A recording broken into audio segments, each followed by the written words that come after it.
I'm Lisa, and I live in Southern California. Carrie's my husband. We've been married for 17 years. I consider myself to be a healthy person. I walk every morning. I get up about 5:15 and throw clothes on and walk the loop in our neighborhood. It's a half a mile, and I carry some weights and put some weights on my ankles. I've been a vegetarian for 20 years. As I've gotten older, one of the things I found is that I really can't eat as much as I used to.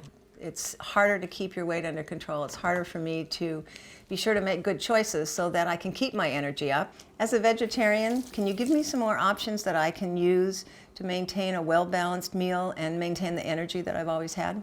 I'm registered dietitian Elizabeth Sommer, and to answer Lisa's question, I think the most important thing for vegetarians is to make sure they make every bite count.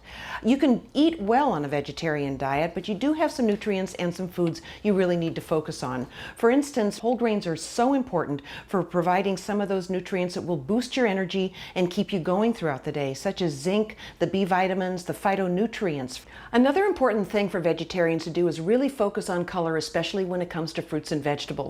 The more color, the more antioxidants, the more nutrients, the more nutritional bang for your buck you get. So get spinach rather than iceberg or head lettuce. Get sweet potatoes rather than white potatoes. And then know that these foods actually have more flavor as well as more nutrients. And there's so many things you can do with them. Sweet potatoes, for instance. Yes, you can bake them, you can mash them. You can also roast them, cut them into cubes and sprinkle them on salads.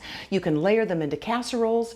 And you'll have lots of options for tasty, colorful fruits and vegetables. Another thing vegetarians need to keep in mind is focusing on foods that give you those hard to get nutrients. So you have to make sure you include several servings a day of foods rich in those. So for instance, you need at least 3 servings a day of calcium fortified soy milk. You need lots of servings of foods rich in iron and zinc and protein, such as black beans, kidney beans, garbanzo beans, tofu. Nuts are also a great snack that can fill you up without filling you out and are high in zinc, iron, and even a little bit of protein. For Slices of Life, I'm registered dietitian Elizabeth Sommer.